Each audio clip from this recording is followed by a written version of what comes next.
Hello, all you hustlin' boss babes. You're listening to episode number 6 of the Not Wonder Woman podcast, pre-game preparations to land your dream job.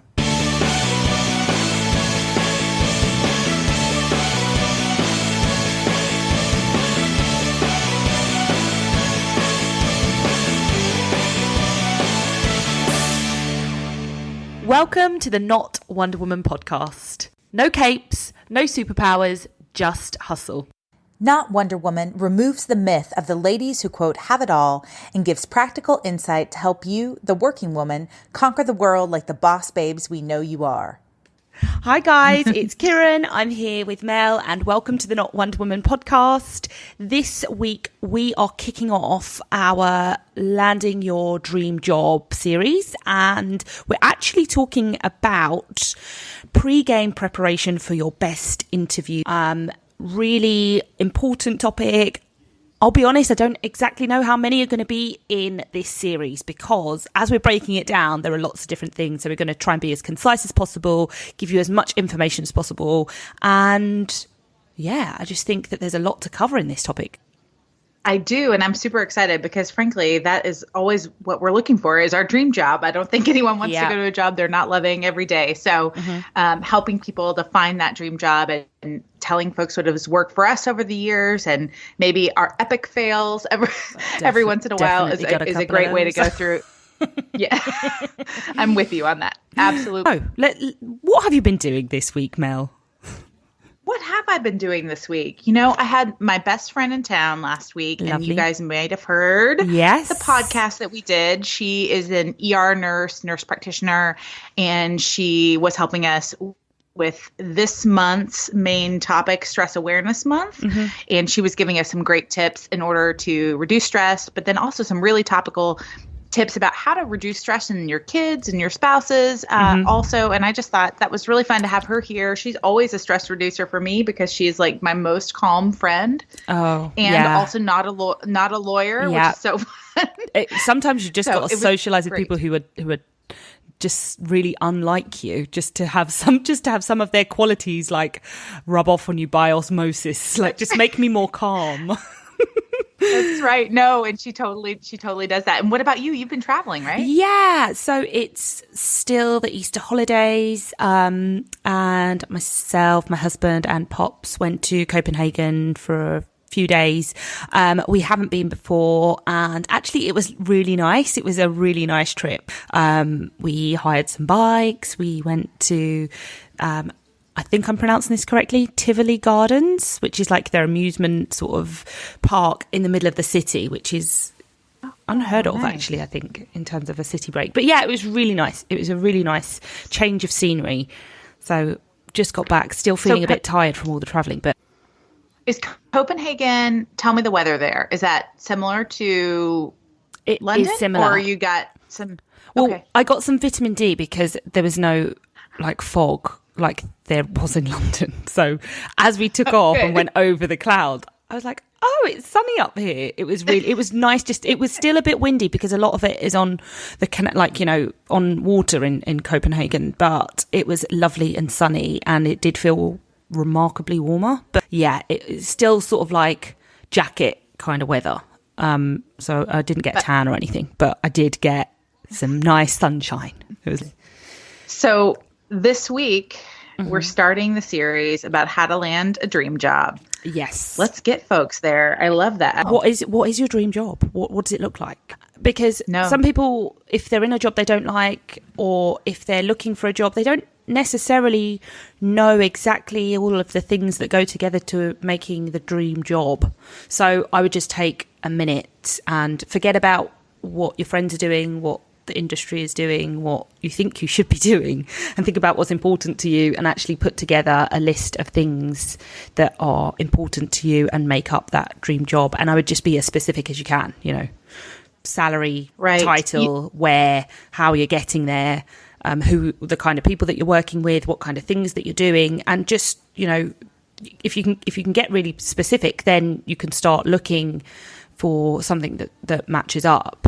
I think everybody sort of does that subconsciously, but I'm just saying, don't forget that step. Yeah, no, it's a great point. And I probably should have remembered it, since I had a blog post called 3 Practices That'll Guarantee You'll Land Your Dream Job last week. So and it talks exactly about that on my website. I didn't steal that point from your blog post at all. No. But what's sad is I couldn't remember it. That tells you how little sleep we get, right? Oh, tell me about it.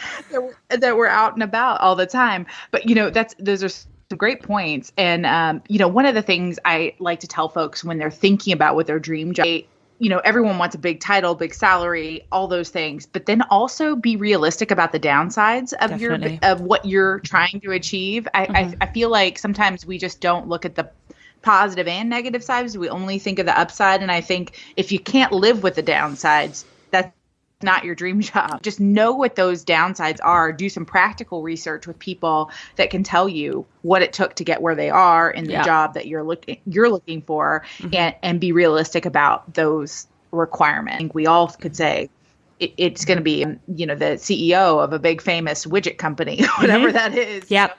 But what does it take to get there? And are you willing to do that? It may not work for your family at the time. Those kind of things that are, I think, really important. The other point was the qualifications. And this kind of goes a little deeper into just understanding how much time it may take to go back to school, or how much money it'll take to go get a degree or what I need, and just being in that mindset to say, I'm ready to take that on because I really want this job. There's a lot to be said about if you're thinking of changing career or start, on a path that leads to the dream job, is paying your dues. How do you guys? Oh, right.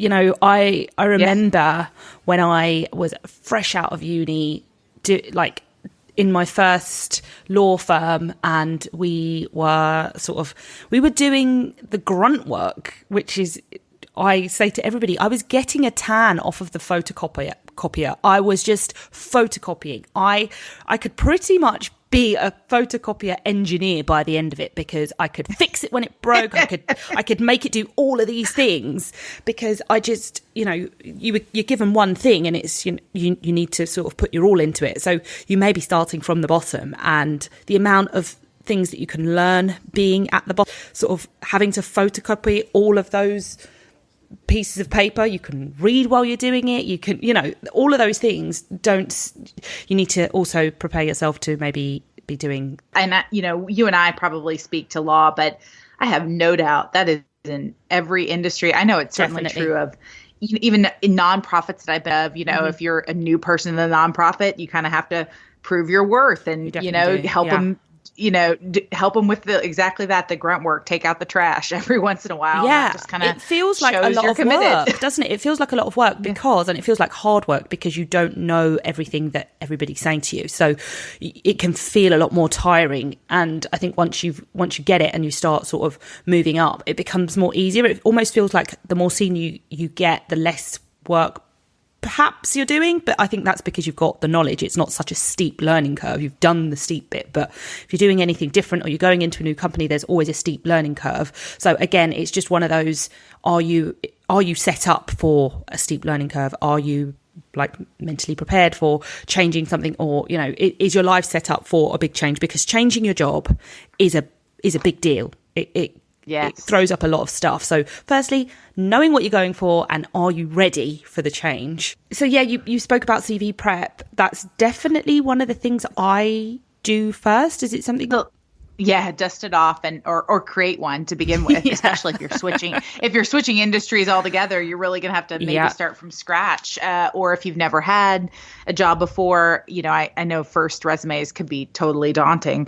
I definitely make sure that my resume is tailored with the most up-to-date information. So keeping it up-to-date and current with all the things I've done, but then try to think strategically about how the things that I've done would be helpful. I'll say this: when I was moving from law firm job to in-house role, that's a very different skill set than it takes to be a lawyer at a law firm.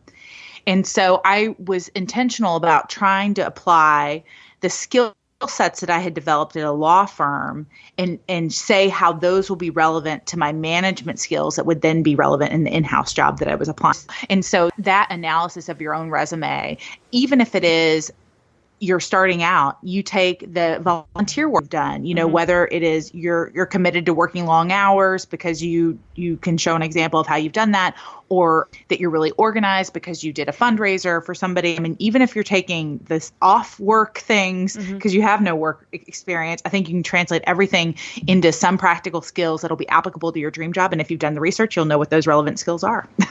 No, I agree with you. I tend to call those, or when I'm speaking to people, I just say what everybody has infinitely transferable skills, things that will transfer regardless of what industry they're in, what role you're doing.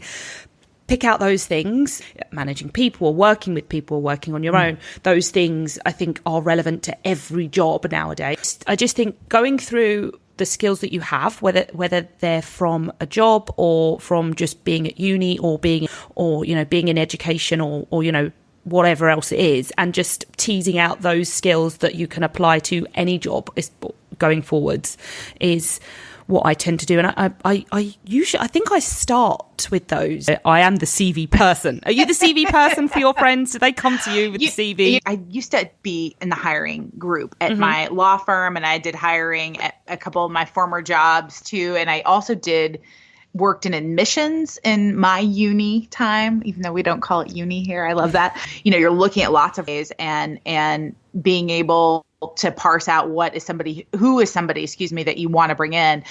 That skill set, my friends, I think, have taken me up on that sometimes. And I think about it, and it was such a valuable experience just to help with admissions, because then you kind of learned what was relevant and what popped out. My attention span is shorter, so getting these major skill sets that is what everybody wants to see in any job at the top, I think is critical, because I always knew when I was looking at somebody to potentially call into an interview, you look 3 seconds, I think is what the stats say is how long I take a look at that before I make a quick decision about whether or not you're somebody I really want to talk to. To me, I want to see the things that is the person I can work with. And what I mean by that is teach somebody a skill if you need it for a job, but you can't teach somebody how to be a nice person. It's really hard to teach somebody how to manage people. So those things being at the top and being highlighted, I think, are really important. Yeah, no, I agree. I didn't know that it was 3 seconds. So I'm in a hiring role and I assist other teams when they're hiring. And it's definitely a short amount of time that you spend looking at a CV, and you do want those key pieces of information. Do you tend to tailor your CV for a specific role? I have a standard resume if I'm applying, for example, a general type of job. So when I was applying to move from my last job to my current job, I was applying mostly at in-house legal positions, so in companies. So I did a general one, but then it would depend on what type of industry I was going for. I would highlight the experience in the industry that I might have. And so that would certainly be something I would tailor to them. The other thing I do when I am really getting my resume ready and about to send it out is I make sure my social channels look similar too. I don't want my, for example, LinkedIn profile to be so drastically different than my resume, because I think they'll think, she's a schizophrenic or something like that. So I do try to make, when you said change and edit, I do try to make sure whatever my professional profile is on LinkedIn also matches what is in my resume at the time when I'm trying to push that out. So I think it's an update of it. And that's true across social channels to me. LinkedIn may not be your only really public professional social channel. There may be others that those things to me are all things that you need to start with the update on when you're thinking about it all together. But then if you are tailoring each one, think about updating all of those so they all are consistent, because inevitably that's the next place people will look for you before they ever call you is your social media and the like. What about you? I have always wondered how, if I was looking for another role, how I would do the social media. I think I would leave, I don't know, maybe I would leave the blogging stuff out and just do my professional. I actually haven't thought about it. I need to think about that a bit more. But in terms of LinkedIn, I'm also on BB, which is another professional social media network. I will admit that I don't know exactly how it works. I just thought, it's another professional social media network, I should probably be on it, and I have a profile and that's about it. So I need to spend some more time on that. But I am a fan of tailoring the CV, because I think past a certain point, your CV is your CV, your experience is your experience. So then it's just, what is this role looking for? The same as you. I always make sure that my CV and my LinkedIn match, because I almost use my LinkedIn as a CV online. With less Absolutely. detail. And I will say that's probably actually the first place I update is actually my LinkedIn profile. I just thought of the movie Legally Blonde because, well, we're both lawyers. Did you see that movie? Yes. And I just think, okay, so have you ever gotten a pink scented resume? No, I haven't. Thank goodness. No. What do you think about that? Because I've seen people nowadays have like their picture on their resume. I was just about to ask you that. The length of the resume, what do you think? It is a brave new world to me. I have never put my own picture, but I know, for example, I saw my sister's resume and looked at hers and she had her picture on there and it looked nice. It looked good, but I just had never thought about putting my face on my resume that I was sending out. I don't think I would send my CV, my CV with my photo. I know it's quite common in retail. When I was working in retail, when I was in college and then uni, I haven't done it. And I don't know how ethical it is, in my opinion. I just think, why do you need to see my face? Just decide whether or not I'm the right person. I probably should put my photo, because when I show up to interviews, people are very surprised that I am a woman because of the name. You and me both. Yeah. Yep. So they're like, we were expecting a guy. I'm like, you got me. But yeah, so maybe I might, would you put your photo on your CV? I don't think I would put it on mine. Also because they typically don't expect a woman when I show up either, which I kind of like that. But the other thing that jogged my memory when you said that, Google yourself and figure out if there's any negative commentary about anything you've done anywhere, and just try to get that cleaned up. I hadn't thought about that because I haven't looked for a job either for a while. My husband and I, when we first met, we both Googled each other, and if he would have had weird things come up, and he's a lawyer too, but if he would have had weird things come up, of course you think about that. And I'm sure that's probably the first, at least background check that a company might do for you. So make sure that is clean too. So not just what you control in your social channels, but what is Google saying about you? Yeah. So in terms of like looking for jobs to apply to, so you've dusted off your CV, you've put your best foot forward. Where are you going? You go to who you know. And that's a couple of places. One, your friend set. I certainly believe if you're in a position where you can feel very confident in telling people you are looking for a job, especially if it's your first job, or you got laid off and you've got this interim time to think about it and you're, getting it together. So if you can tell people, tell your friends and tell your resources that that you're looking and that you're open. I just think being honest about that. And then the next place that I typically try to go is my alumni associations and seeing if those groups, whether that's at my law school, my MBA program, or my undergraduate, have relationships or have alumni in the types of fields I'm interested in. Often a university will have a listing of alumni and in the types of jobs they're in. And so that's what you may want to be asking for, as opposed to like, are they hiring? Just try to find who that human is. And if you have a link to them in some way, shape, or form, I think that's been really helpful to me to try to go back. And then, of course, my personal networks. Those people really have been, at the end of the day, the people who have gotten every job I've ever had has really been through some sort of relationship, except for my first law job, which was from law school into a law firm. And I didn't know anybody, but my charming personality won them over, I'm sure. Well done. I'm just kidding. Well done. I use my network. I'll be honest, I use my network for my first job out of uni. That's the key. And being somebody that people generally like and want to help. It's why kind of networking is so important. Yeah. No matter what stage of the game you're in. So would you typically go to a recruiter? I got to think about that. Have I ever? So my first law job, I count my law jobs basically as my real jobs. The other jobs I had were basically kind of in retail or restaurant type stuff, that. So on the way to the dream job. Yes, on the way to the dream job, which actually you learn a ton of skills, waiting tables that'll be valuable. Yeah, for your whole definitely. life. Definitely. I couldn't agree more. And tip your waiters and waitresses so much, please, because that's the hardest job I think that has ever existed. But anyway, but recruiters. So certainly, I've been approached by them. I think every one of my jobs I've ended up getting, like I said, through relationship. It's not to say that I haven't used recruiters. So when I've been looking for people, we have used and outsourced to headhunters to get folks in the door, especially more senior people who you really want to fit a certain niche. So I think finding right recruiter that knows the types of folks that you're kind of interested in, I think is key. And they certainly have their finger on the pulse. If you're finding you have a job, I think that is harder to find, maybe they don't always post things publicly. A recruiter, I think, is the only way to go, because they're just going to be the ones who know the industry. What about you? Have you ever used them or worked with them? I've worked with recruiters both to recruit and myself quite a bit. Recruiters will work with people from, entry level all the way up to, selective headhunting, CEOs, like CFOs, that kind of thing. So I find that if you can apply for a job online and it's actually going straight to a recruiter, it's not going to the brand. And that I'd say that's for at least maybe 50, 60% of jobs are going to recruiters. It's quite a big market here for roles that are going through recruiters in my experience. So I think if you are going to a recruiter, I would still treat it like a job interview. Still, if you're going to visit a recruiter, if they've put an ad up for a job, they can move quite quickly. So be ready to go quickly.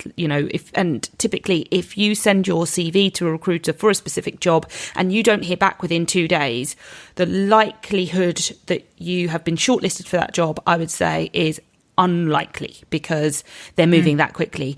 They may contact you about your CV and what you're looking for, generally, so because they want as many people as they can have on their books. But I think they can be quite a good source of roles. I've certainly had some really interesting roles through recruiters, but that is one that I would do. So say you're getting your resume out there to that recruiter. How do you go about telling that recruiter or even yourself which one of these jobs is the right ones I'm going to apply to? I look at the role, look at what they're asking for. If there's no salary, I may try and find out that information. I wouldn't typically ask the brand, the company, the salary bracket. I would let that come out in an interview when we got there. I would ask a recruiter that question though, because they certainly know. They certainly know what the salary bracket is. Right. And then I would maybe just read around and do some research about the company. Is this somewhat yes, they've got a role and do they want me, but do I want the company? As much as people say this, that you're interviewing the company and they're interviewing you, but I really do think that people should give that a lot of their time in terms of, is this somewhere I want to work? I'm trading my valuable hours, my life for this job.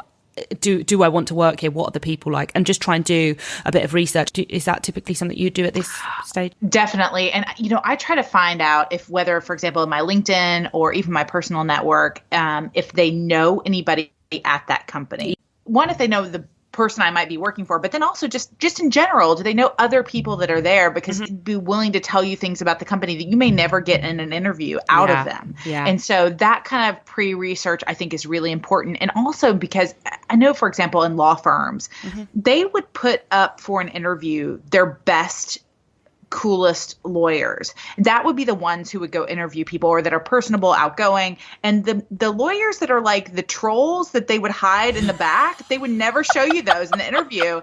So you want to tease this out. You are laughing, but you know exactly what I'm talking about. Yeah, I do. I really do. You know exactly what I'm talking about. You'll meet those people once you're there and they'll get you in the door with the hook. So just knowing that, I think most any company probably sends their most personable people out to go be the ones that interview. Definitely. So you've got to do the pre-research beforehand to make sure that it's a fit. It's definitely those members of staff that are at the open days, the open evenings, the recruitment fairs. It's their shiny thing. Let's get those members of staff who are, they've got the personality, usually extroverts. They like talking to people. Let's send those people out to go and, rally up some new, new recruits. So definitely do some more digging beyond either the first person you're speaking to or even the first person you're interviewing with. But I definitely think that you can learn a lot from speaking to people that have worked there. And you can see who's worked there when you go on LinkedIn. It's really easy. Is this person a second or third connection?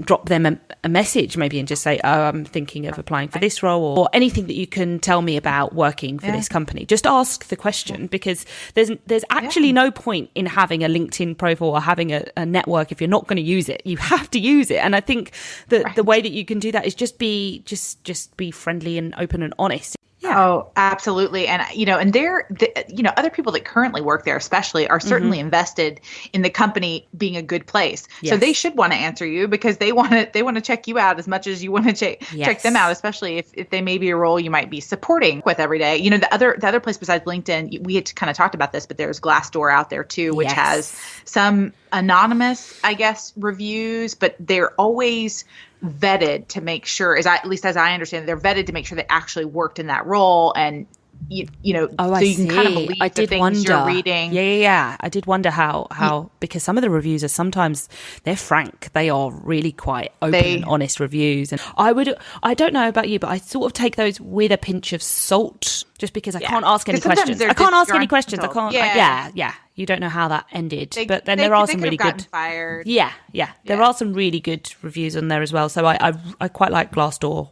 That's right. Yeah. And then, in the States, we have one. Above the Law is another one that just kind of helps with law firms. If anybody listening is a lawyer in the States with us, but those kind of industry rags are certainly out there. My last company, I went in, declared bankruptcy within a year and a half of me being there. Right. And so just looking at their publicly filed financial records, if they're a publicly traded company, those kind of things I think are important in addition to the culture and the fit and the humans. Look at the health of the company, because you certainly don't want to make your first leap into your dream job with a company that's fledgling and isn't going to be able to be in a sustainable industry, things like that. So I think that is the other background information I totally think are they financially critical. Solvent? Yeah. There's always a risk that they may not be here in the next year. So just, I think, being mindful of that as well. We've kind of told people, do your research. Anything else, after you're sending it out that you're doing and thinking about before you go into that very first interview? Not necessarily. I think I maybe just missed like speculative applications, just in terms of where to look for those. Going to the company directly and just sending your CV with. I think if you're going to do that, you have to have a great cover letter. You cannot just send your CV. You have to get the cover letter and the introduction spot on, keep it as concise as possible. But that is also a really good way of doing that one for me in terms of where to look or how to apply. Is there anything else? We certainly have talked about LinkedIn in the past, and I think I would be remiss if I didn't say it here again, that, LinkedIn and places like Indeed are great places to find jobs. Also the openings, as I go back to this, going back to your alumni associations will also often have alumni job board postings. And because you already have a relationship with that university, and likely the person that's hiring is from that university, to me, those have been a really great way to get your resume out there with maybe a more friendly face, because they went to your same university and they're happy to help a fellow alumni. So just we get so bogged down, I think, nowadays in the LinkedIn or the Indeed or these big Glassdoors and all these big sites, that maybe we don't always go back to our smaller network in our local community and thinking about things like, and also telling your alumni relations people or career services people you're looking. Yeah. I agree. They have their finger on the pulse of that, and no matter where they are, because inevitably any university will likely have alumni all over the place. I bet alumni from your university live here with me in Houston. That's definitely, I think, the network as well, going out to your network. And when I say your network, it's people that you may have worked with, people that you're currently working with, people that have left working with you, people like friends and family. So you can say to them quite confidently, I'm looking for a new job. This is what I'm looking for. If you hear of anything, can you just let me know? And somebody may say, actually, I was speaking to so-and-so who is looking for that. Can you send me your CV? I think it's underused, in my opinion. And then we definitely need to hear from our listeners what, where they're finding jobs. What are places we might have missed that they know of? Because we would love to hear that. And let's give a resource to all the other hustling boss babes out there that need to hear that. Yeah. Yeah. I would be keen to hear from people about how they got their job, or what, if there are any trends in recruitment that we should know about and we could share with people. But the number one thing about job search is to stay motivated. You are not going to get the first job that you apply to.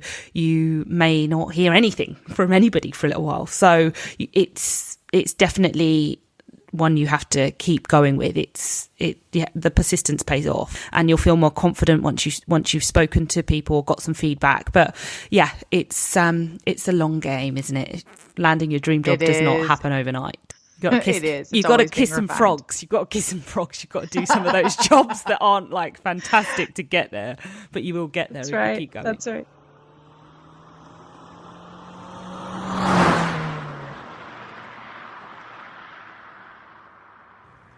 It's time for the Fast Five. No planning, 5 questions, real answers.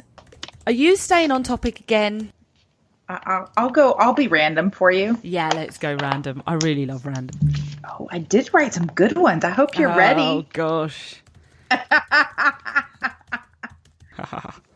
Right. So we're going to do the Fast Five, and I'm going first this week. Are you ready, Mel? I am ready as I'll ever be. Oh, yes. Right. Totally random in typical Kieran fashion. First question. What is your favourite alcoholic drink? I have to say red wine, but then if it's real, like harder liquors, it'll be a vodka and soda. I really only am allowed to drink vodka. That's it. I can't drink gin. It makes me crazy. And I can't drink colored liquor. Like I can't drink a whiskey because I'll be done in 5 minutes or less. Like, I don't know what it is. So what's soda? Vodka and soda. What is the soda? Oh, soda water is just soda carbonated water. Yeah. Oh, okay. Like sparkling water. Yeah. Right. Okay. Yeah. That's nice. It. And not fun. It's not fun at all. Do you have a slice of lime in there? Jazz it up. A little lime wedge or a little splash of cranberry juice, something like that. But that's a go-to one for me. That is. I think it's a classic. I like that. Yeah. So, second question. What takes up too much of your time? Poor multitasking. Oh. So flipping between, in last week's episode, my friend Emily told me it's called rapid switching, and we do it really badly. Like we switch from thing to thing because we don't really multitask. And she's so right. And I am probably terrible at that. If I see something new and shiny in one area, I'm like, oh, let me turn over there and do that. So I'll just switch between all the things all the time. And that's so silly. I need to dedicate time and do better at that. I like that. Yeah, it's probably the same for me. Third question. What age do you wish you could permanently be? Oh, I really have enjoyed 40. Really? I will say like, I'm not sure I'm liking the next part after that 40, but there is things that happen at 40 that are great. I mean, you just kind of know yourself. Mm-hmm. I get to hang out with my best friend every day. So that's really cool. My friends are like my real friends, they're the best humans in the world.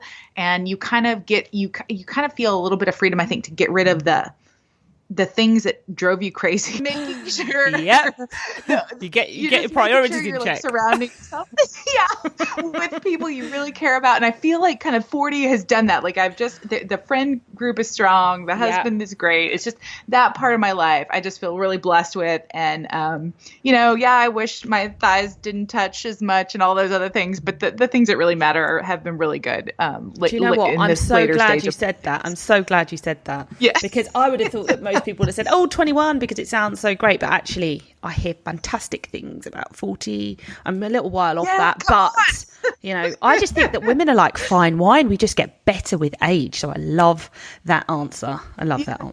Yeah. Fourth question. What is worth spending the money on to get the very best?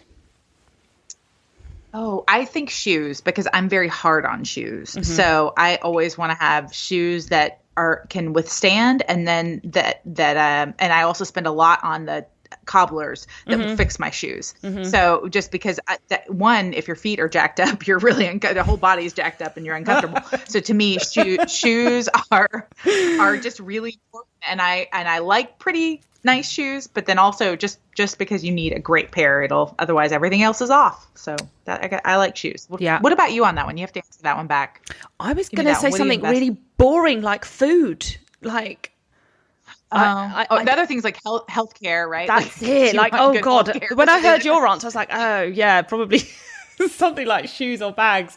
But actually, it's probably going to be food and pajamas. There, I said it. Oh, that's a good one. Well, you say that. Okay, I'm going to give another answer, which is such a cheat, but like expensive beauty products. There is some. Gosh, that is the answer. Really good ones. Really? I'm not saying. I'm not really saying expensive is the right word, but just you really want high quality beauty products because that is just one of those things that will matter. Definitely. Over time. Yeah. I agree. And the last question, Chandler or Ross from Friends? Wait, what? Chandler. Okay, Ross or Chandler? Friends. What? Am I not American right now? No, honestly, you're not. You're absolutely not. I need to see a passport, some form of identification. You cannot be American right now if you did not watch Friends. This is absolutely diabolical. I didn't. I watched the X-Files. Does that count? Mulder. No, it doesn't. Scully and Mulder. No, it doesn't. Well, who do you pick? Who's your friends? Guy. Ross. Chandler? Ross. What is the other one? It's got to be Ross. He's so funny. It's got to be funny. It's got to be Ross. And I have it like whenever you ask somebody this question, it's you. Everybody says Chandler. Everybody says Chandler, but it's not. It's Ross, and they don't like Ross because he used to say, "We were on a break." That bit. So no, but it's Ross. He's hilarious. He's hilarious. It's Ross. I can't believe you didn't watch it. What happened? Questions. Can you start watching it now? I feel like you should just. I don't really watch TV. I told you I watch some reality TV like home improvement shows, and then I watch sports, which makes me really weird. You could. I don't know. And Project just crack open the Friends box set. Just okay, I will. Just to know who Chandler and Ross yes, are. Really. Yes, please. Yeah.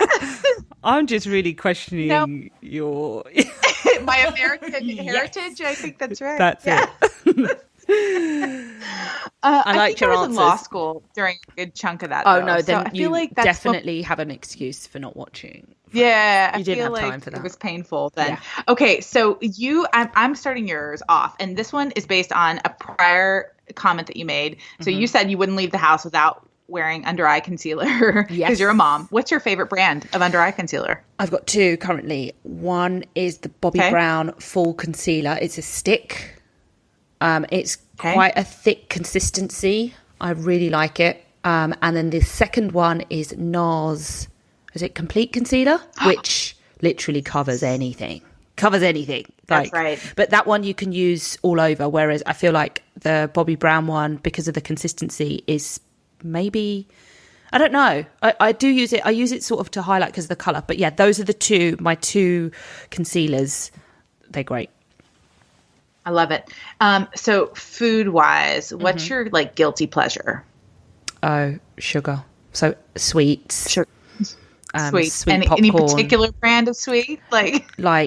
No, anything. So when you go to the cinema and you have the pick and mix, I have been known to drive there just to get the pick and mix. Now the pick and mix is everywhere, just in the supermarket. I don't need to drive to the cinema just to get it. But yeah, I used to go to the drive-through just to get a McDonald's Coke, and I'll just have sweet. It's terrible. I'm absolutely addicted to sugar. I gave it up for Lent last year, but yes, it's my guilty pleasure. I'm much better at it now. But yeah, sweets. There you go. Good. All right. So hard mattress, soft mattress, or in between? I think it's got to be in between. I do. It will probably be more firm than soft, but I'm probably an in-betweener. So, okay, this one, now you made me think of this because you said you went to the movies just for this. What is your favorite movie? What's the favorite movie of Kieran of all time? Oh, see, I've got a few. I'm not a movie person, so there's probably two. I really like Demolition Man. I don't know why. It just reminds me of being a kid. I used to watch it with my dad. Not too young. Oh, nice. But Snatch. I quite like funny, like East End gangster films. They're really funny. Okay, and then this is my last one for you, but it is somewhat on topic. Worst interview question ever. Worst interview question that I've been asked. That you've been asked. Or you can say the one that you've heard, but the one that at least stumped you. Oh, here we are. Here we go. Okay. How would you explain a contract to an alien? How? No, honestly. And actually, listen to this. It was such a terrible question that I now use it in interviews. I now ask people that question because I think I had to answer it. So now you can answer it. And actually, when you put your mind to it, it can tell you quite a lot about somebody. But I was panicking. I could, when somebody asks you something, I could literally feel the beads of sweat just like forming on your head. But I got the job. I did actually get the job, but it was a terrible question. It's terrible, isn't it? It's terrible. It is terrible, but that's a good one. I mean, even if the question is like, how do you respond under pressure? That's a great one, right? Yeah. For something like that. I may take the alien question on myself now. Yeah, take it on. I love it. I love it. That's a great one. And I feel like that's the perfect one to end our Fast Five on. So it is. There you go. Thank you very much for listening, guys.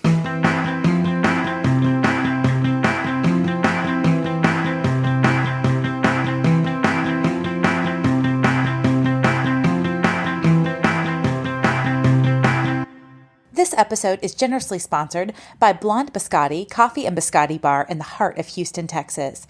They are proud to serve third wave coffee and soft baked biscotti. BlondeBiscotti.com. Thank you again for listening to today's episode. Don't forget to click the subscribe button on iTunes so you never miss a show.